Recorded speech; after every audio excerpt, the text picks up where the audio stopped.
When businesses conduct market research, the participants will typically answer a variety of questions, which will provide the business with a wide range of data. This data can be categorized as either qualitative or quantitative data. This video provides you with a comparison of the key characteristics of qualitative data versus quantitative data, alongside an overview of the benefits and drawbacks of each, finishing with examples of both in action at fast food chain Five Guys.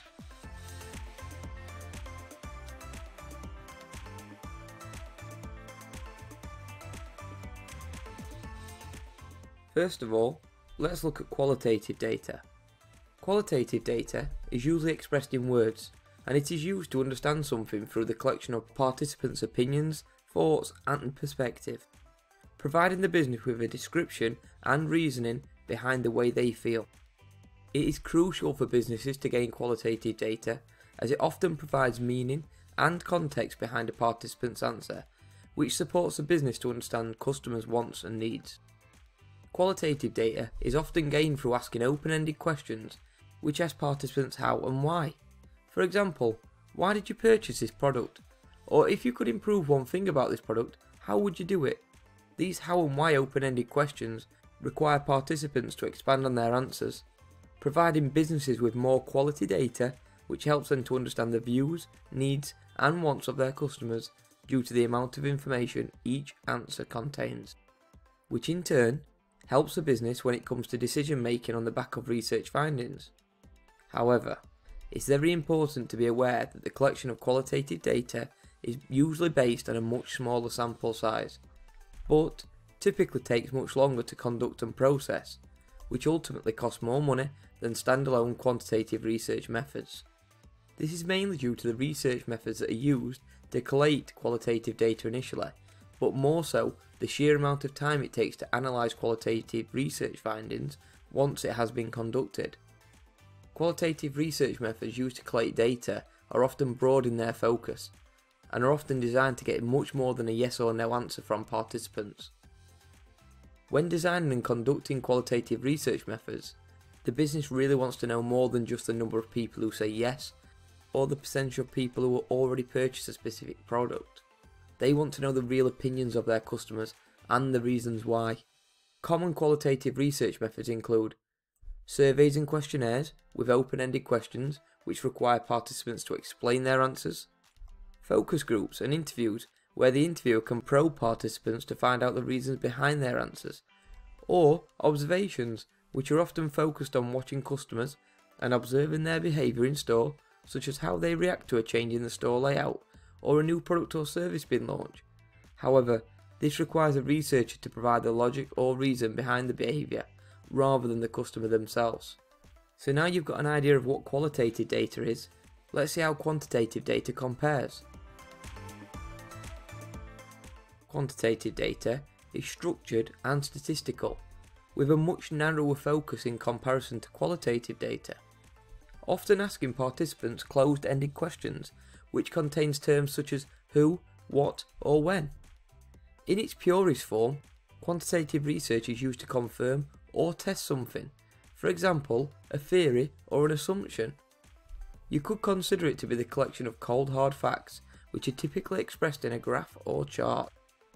Quantitative data is often collected through research methods which use closed-ended questions such as yes or no answers, but multiple choice options and rating systems are also commonly used and are also effective methods.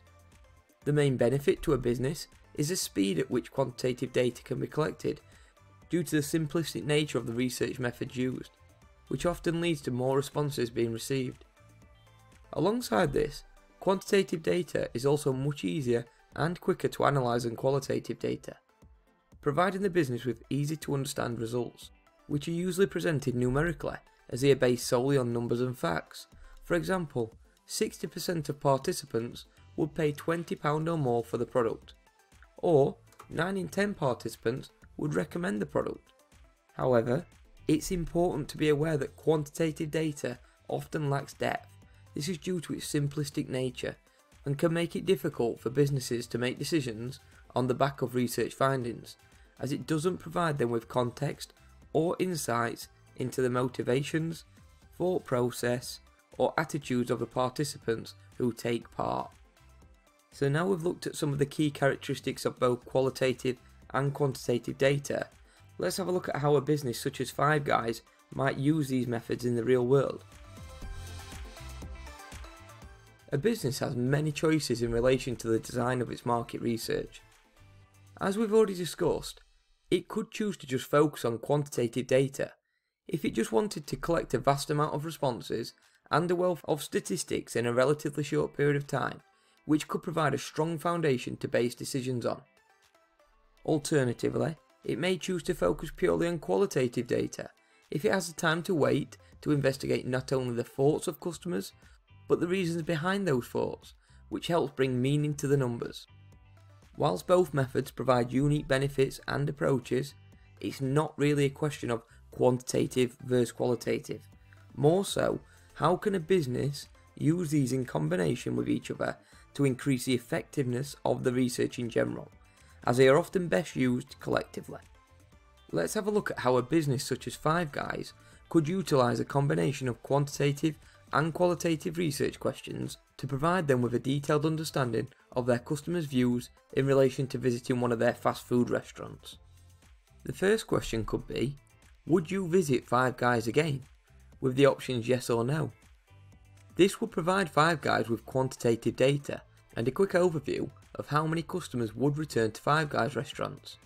Let's say, in this example, 90% of participants said yes, so that's 90% of those asked suggested that they would return, which sounds great, but Five Guys don't know why or how often they plan to return, or even how eager they are to return, so we need much more information to be able to make better decisions.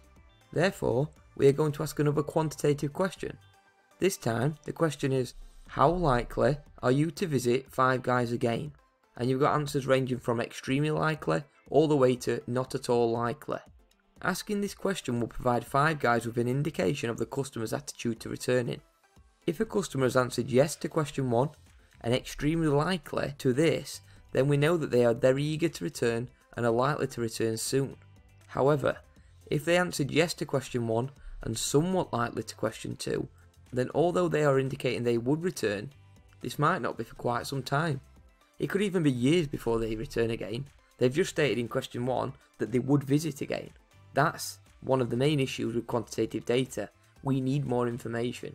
At this point, we now know that the customer plans to return and how likely they are to return. But it would also be great if we knew how often they plan to return. Therefore, we're now going to ask another quantitative question. The third question is, if you plan on returning, how often do you plan on visiting a Five Guys restaurant? With answers ranging from more than once a week all the way down to just once a year. Although this is another quantitative question, it provides us with a wealth of information about the customer's intentions, especially when it's used alongside the initial 2 questions. Even if the customer indicated that they would return and they were eager to do so in the first couple of questions, this question may actually give us the truth that they're only going to actually return or are planning to return just once every 6 months. However, after answering this question, Five Guys would then know not just how eager they are to return, but also how often they plan to visit a Five Guys store, which I'm sure they would hope is close to once a week than once a year. Now a profile started to be built for this customer, it would be useful to know what has influenced their thought process, perspective and attitudes about visiting a Five Guys store. Is it the burgers? Is it the milkshakes? The experience or just the price? We will never truly know until we ask. So, I think it's time to introduce some qualitative questions. Question 4 is, if you plan to return, please explain why. This question is very open-ended and will provide Five Guys with qualitative data, which helps them to truly understand the reasons behind the customer's thought process. For example, if this was me answering the questionnaire, I might simply reply something along the lines of, the burgers are unbelievable. They have so much taste, the best quality burger I've tried. I can choose my own toppings, which is great, and I get loads of chips. I always walk out full. By the way, I've not been paid to say this, it's genuinely what I'd say. I love a good Five Guys burger and chips, I can't lie. Anyway, based on the questions so far, We now know why I and other participants will be eager to return to Five Guys, but we don't know what might put us off and influence us not to return in the future, which is just as important to understand. If Five Guys are aware of the reasons, they could look to develop solutions and make improvements which would allow them to increase the percentage of customers who return and how often they return as well. So, the final question is, what would potentially put you off returning? This question will again provide Five Guys with qualitative data, and alongside question 4 will help the business to fully understand the significance behind the quantitative data gained in the first 3 questions, providing meaning to them by identifying the motivations and perceptions of the participants. I'm sure you're all wondering at this point what I'd personally put to this question, and with me being a stereotypical Yorkshireman, we are famous and known for being tight, so I'm going to go for the price is too expensive to go on a regular basis. Just think about yourself, how would you have answered all 5 of those questions? What data would that have given Five Guys? Is it important that you would have answered both quantitative and qualitative questions? How is that helping the business? So, that's it. Qualitative and quantitative data explained. Hopefully you've found the video useful. If you have, we'd appreciate it if you could hit the like button and remember to subscribe to Two Teachers YouTube channel for lots more business studies videos. All the best.